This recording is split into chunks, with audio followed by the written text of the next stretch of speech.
بسم اللہ الرحمن الرحیم۔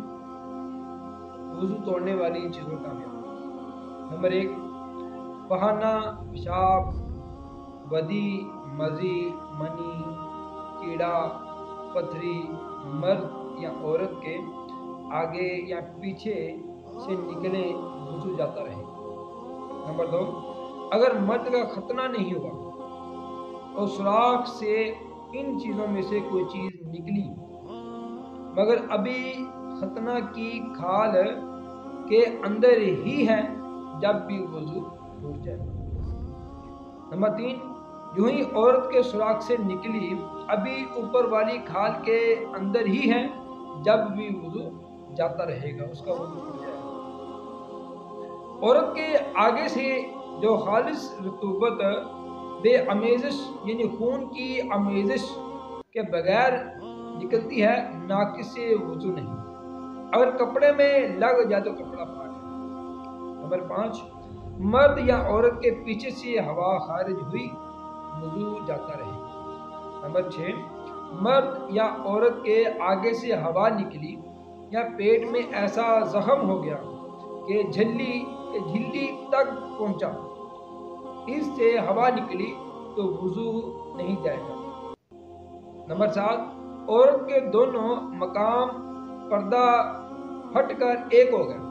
عورت کے دونوں مقام پردہ پھٹ کر ایک ہو گئے، اسے جب ریح آئے احتیاط یہ ہے کہ وضو کرے، اگرچہ یہ احتمال ہو کہ آگے سے نکلی یا پیچھے۔ اگر مرد نے نمبر 8 اگر مرد نے پیشاب کے سوراخ میں کچھ چیز ڈالی پھر وہ اس میں سے لوٹ آئی تو وضو نہیں کیا جائے گا۔ حقنہ لیا اور دوا باہر آ گئی یا کوئی چیز بہانے کے مقام میں ڈالی اور باہر نکل آئی تو وضو ٹوٹ گیا۔ نمبر 10، مرد نے سوراخ ذکر میں روئی رکھی اور وہ اوپر سے خشک ہے، مگر جب نکالی تو تر نکلی تو نکالتے ہی وضو ٹوٹ جائے۔ یوں ہی عورت نے کپڑا رکھا اور فرج خارج میں اس کپڑے پر کوئی اثر نہیں، باہر سے کپڑا خشک ہے، مگر جب نکالا تو خون یا کسی اور نجاست سے تر نکلا، اب وضو جاتا رہا۔ خون یا پیپ یا زرد پانی کہیں سے نکل کر بہا۔ مثلا نمبر 11، خون یا پیپ یا زرد پانی کہیں سے نکل کر بہا اور اس بہنے میں ایسی جگہ پہنچنے کی صلاحیت تھی، یعنی اس خون کی بہہ کر ایسی جگہ جسم کے اس حصے تک پہنچنے کی صلاحیت تھی جس کا وضو یا غسل میں دھونا فرض ہے، تو وضو اس کا ٹوٹ جائے گا، وضو جاتا رہے گا۔ اگر صرف وہ خون، پیپ یا زرد پانی چمکا یا ابھرا، ٹھیک، اپنی جگہ سے اس نے حرکت نہیں کی، ابھرا اور بہا نہیں، جیسے سوئی کی نوک یا چاقو کا کنارہ لگ جاتا ہے اور خون ابھرا یا چمک جاتا ہے، یا خلال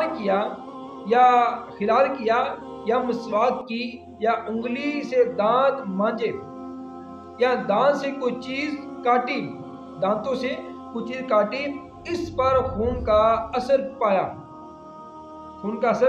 پایا یا ناک میں انگلی ڈالی، اس پر خون کی سرخی آ گئی، مگر وہ خون بہنے کی مقدار یا بہنے کے قابل نہ تھا تو وضو نہیں ٹوٹا، اور اگر وہ خون بہنے کی مقدار کے برابر ہے یا زیادہ ہے، کہ اگر وہ بندے کے ہاتھ کے اوپر کچھ چیز لگے اور خون نکلے اتنا نکلے کہ وہ بہہ جائے، اگر اسی کی مقدار منہ میں انگلی مارنے سے، ناک میں انگلی مارنے سے خون نکلے جو اگر باہر ہو اتنا تو وہ بہہ سکتا ہے، تو کیا ہوگا پھر اس سے وضو ٹوٹ جائے گا۔ اگر خون بہنے کی مقدار سے کم ہے تو پھر وضو نہیں ہوگا۔ اور اگر مسئلہ نمبر 12، اور اگر خون بہا مگر ایسی جگہ بہہ کر نہیں آیا جس کا دھونا فرض ہو تو وضو نہیں ٹوٹا۔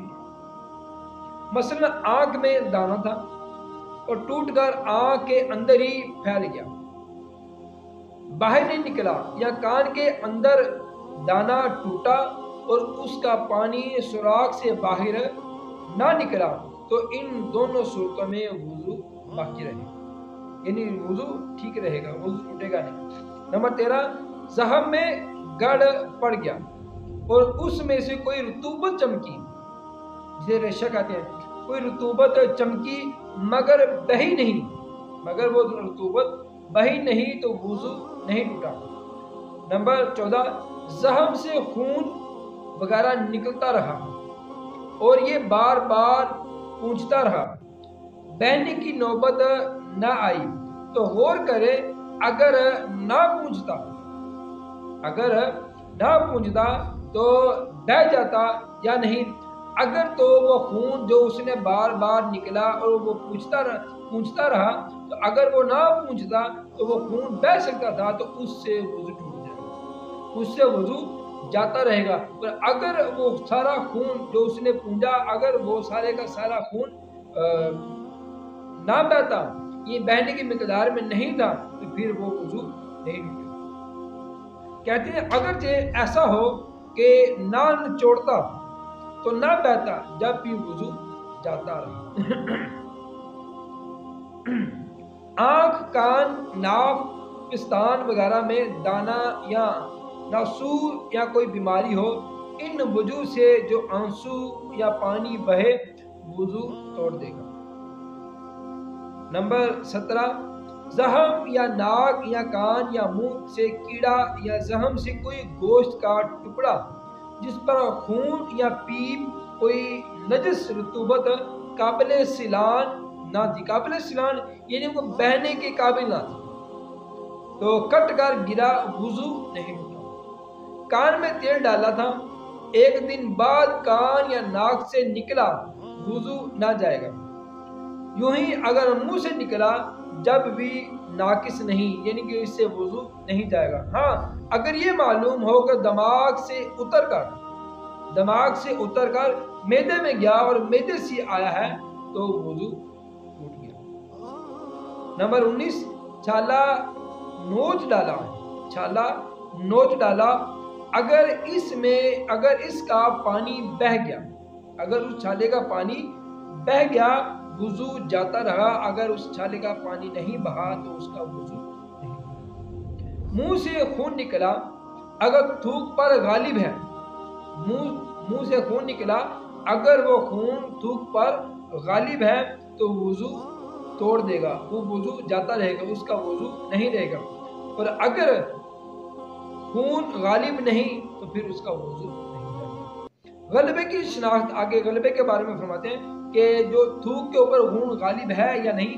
غلبے کی شناخت یوں ہے کہ تھوک کا رنگ اگر سرخ ہو جائے تو خون غالب سمجھا جائے گا، اور اگر زرد ہو تو مغلوب سمجھا جائے گا۔ مسئلہ نمبر 21، جونک یا بڑی تلی نے خون چوسا، کوئی جانور ہے چھوٹا سا، تو اتنا پی لیا کہ اگر خود نکلتا تو بہہ جاتا، وضو ٹوٹ گیا، اگر تھوڑا نکلا تو وضو نہیں ٹوٹا۔ اگر چھوٹی تلی یا جو یا کھٹمل، مچھر، مکھی، پسو نے خون چوسا تو وضو نہیں جائے گا۔ ناک صاف کی، اس میں سے جمع ہوا خون نکلا، اس سے وضو نہیں ٹوٹے گا۔ نمبر 24، نارو کہتے ہیں ایک مرض کا نام جس میں آدمی کے بدن پر دانے دانے ہو کر ان میں سے دھاگا سا نکلتا ہے، نارو سے رطوبت بہے وضو جاتا رہے گا، اور ڈورا نکلا تو وضو نہیں ٹوٹے گا۔ اندھے کی آنکھ سے جو رطوبت بوجہ مرض نکلتی ہے وہ ناقص وضو ہے۔ نمبر 26، مسئلہ نمبر 26، منہ بھر کے کھانے یا پانی یا سفرے کی ہو تو اس سے وضو ٹوٹ جائے گا، وہ وضو کو توڑ دیتی ہے۔ فائدہ، کہتے ہیں منہ بھر کے یہ معنی ہے کہ اسے بے تکلف نہ روکا جا سکتا ہو، تو اگر اس کو روکا جا سکتا ہے تو پھر وہ وضو توڑنے اس سے وضو نہیں ٹوٹے گا۔ بلغم کی کیا وضو نہیں توڑتی چاہے جتنی بھی زیادہ آ جائے۔ صرف کون سی کیا توڑتی ہے؟ کھانے کی کیا، ٹھیک ہے، پانی کی کیا اور سفرہ کی کیا۔ مسئلہ نمبر 28 بہتے خون کی کیا وضو توڑ دیتی ہے جب تھوک سے مغلوب نہ ہو، اور جمع ہوا خون ہے تو وضو نہیں جائے گا جب تک منہ بھر نہ ہو۔ آگے کہتے ہیں پانی پیا اور معدے میں اتر گیا، اب وہی پانی صاف شفاف کیا یعنی الٹی میں آیا، اگر منہ بھر ہے وضو ٹوٹ گیا، اور وہ پانی نجس ہے جو پانی معدے سے ہو کر کہہ کے ذریعے باہر آیا، الٹی کے ذریعے باہر آیا، ایک تو اس سے وضو ٹوٹ گیا، دوسرا وہ پانی نجس ہے، اگر سینے تک آیا، اگر وہ پانی معدے سے سینے تک پہنچا تھا کہ یعنی اچھو لگائے، یعنی کہ کھانسی جو سانس کی نالی میں پانی وغیرہ جانے سے آنے لگتی ہے، وہ کھانسی جو سانس کی نالی میں اگر پانی چلا جائے تو اس طرح آنے لگتی ہے، کہ اگر سینے تک پہنچا تھا کہ اس طرح کا معاملہ بنا جس طرح کہ سانس کی نالی میں کوئی چیز چلی جائے تو اچھل لگا اور نکل آیا تو نہ وہ ناپاک ہے نہ اس سے وضو ٹوٹتا ہے۔ کہتے ہیں کہ اگر پانی معدے سے باہر آئے گا الٹی کے ذریعے پھر وضو بشرط کہ وہ منہ باہر ہو تو اس سے وضو ٹوٹ جائے گا اور وہ ناپاک ہے، اور اگر پانی پیا اور پانی سانس کی نالی میں چلا گیا، اس سے جھٹکا لگا اور وہ باہر آ گیا تو اس سے وضو نہیں ٹوٹے گا، اس کے ذریعے سے وضو نہیں ٹوٹے گا۔ اس طرح آگے فرماتے ہیں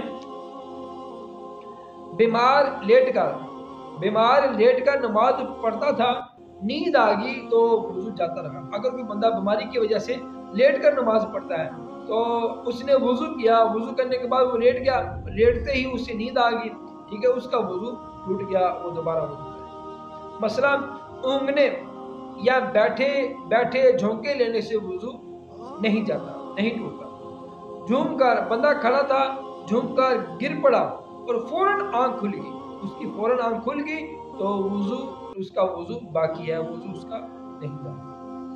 کہتے ہیں کہ مسئلہ نماز وغیرہ کے انتظار میں بعض مرتبہ نیند کا غلبہ ہوتا ہے اور یہ دور دفع کرنا چاہتا ہے تو بعض دفعہ ایسا غافل ہو جاتا ہے کہ اس وقت جو باتیں ہوئیں ان کی اسے بالکل خبر نہیں، بلکہ 2-3 آواز میں آنکھ کھلی اور اپنے خیال میں یہ سمجھتا ہے کہ سویا نہ تھا۔ اس خیال کا اعتبار نہیں۔ اگر معتبر شخص کہے تو غافل تھا، پکارا جواب نہ دیا، اگر پکارا جواب نہ دیا یا باتیں پوچھی جائیں اور وہ نہ بتا سکے تو اس پر وضو لازم ہے۔ یعنی اس کا خلاصہ یہ ہے کہ بندہ نماز کے انتظار میں بیٹھا ہے اور نماز کی انتظار کرتے کرتے اس پر نیند کا غلبہ آیا تو اگر تو وہ بندہ اس کو یعنی کہ اس طرح کی اونگ آئی کہ وہ ساتھ والوں کی باتیں سنتا رہا، ٹھیک ہے، ساتھ والوں کی باتوں سے وہ غافل نہیں ہوا تو اس کا وضو نہیں ٹوٹا، ٹھیک ہے۔ اگر تو کوئی دیندار بندہ، قابل احترام بندہ، وہ نمازی وہ کہہ دے کہ یہ بندہ غافل تھا تو پھر کیا ہوگا، اس سے دوبارہ کرنا پڑے گا۔ آگے کہتے ہیں کہ بے ہوشی، جنون، غشی اور اتنا نشہ کہ چلنے میں پاؤں لڑکھڑائیں ناقص وضو ہے۔ مثلا بالغ کا کہہ کہا یعنی اتنی آواز سے ہنسنا کہ آس پاس والے سنیں، اگر جاگتے میں رکوع سجدے والی نماز میں اگر وہ بندہ کہا لگائے جاگتے ہوئے رکوع اور سجدے والی نماز میں تو وضو اس کا ٹوٹ جائے اور نماز فاسد ہو جائے گی۔ آگے کہتے ہیں اگر نماز کے اندر سوتے میں کہا لگایا یا نماز جنازہ یا سجدہ تلاوت میں کہہ کر لگایا تو وضو نہیں جائے گا، وہ نماز یا سجدہ فاسد ہے، وہ نماز یا سجدہ اس سے نماز ٹوٹ جائے گی لیکن وضو نہیں ٹوٹے گا۔ اور آگے فرماتے ہیں اور اگر اتنی آواز سے ہنسا کہ خود اس نے سنا پاس والوں نے نہ سنا تو وضو نہیں جائے گا، نماز جاتی رہے گی، نماز جاتی رہے گی۔ مثلا اگر مسکرایا کہ دانت نکلے آواز بالکل نہیں نکلی تو اس سے نہ نماز جائے گی نہ ہی وضو ٹوٹے گا۔ مثلا مباشرت فحاشہ یعنی مرد اپنا آلے کو تندی کی حالت میں عورت کی شرمگاہ یا کسی مرد کی شرمگاہ سے ملائے یا عورت بہم ملائے بشرطے کہ کوئی شے حائل نہ ہو ناقص وضو ہے، یہ سے وضو ٹوٹ جائے گا۔ مثلا اگر مرد نے اپنے آلہ سے عورت کی شرمگاہ کو مس کیا اور انتشار آلہ نہ تھا، عورت کا وضو اس وقت میں بھی جاتا رہے گا اگرچہ اس وقت مرد کا وضو نہ جائے۔ مثلا عوام میں جو مشہور ہے کہ گھٹنا یا اور ستر کھلنے یا اپنا یا پرایا ستر دیکھنے سے وضو جاتا رہتا ہے، محض یہ مسئلہ محض بے اثر ہے۔ ہاں وضو کے آداب سے ہے کہ ناف سے زانوں تک، جسے گوڈے کہتے ہیں، ناف سے زانوں کے نیچے تک سب ستر چھپا ہوا ہو، بلکہ سینے کے بعد فوراً چھپا لینا چاہیے کہ بغیر ضرورت ستر کھلا رکھنا منع ہے اور دوسروں کے سامنے ستر کھولنا حرام ہے۔ اللہ تعالیٰ کی بارگاہ میں دعا کرنا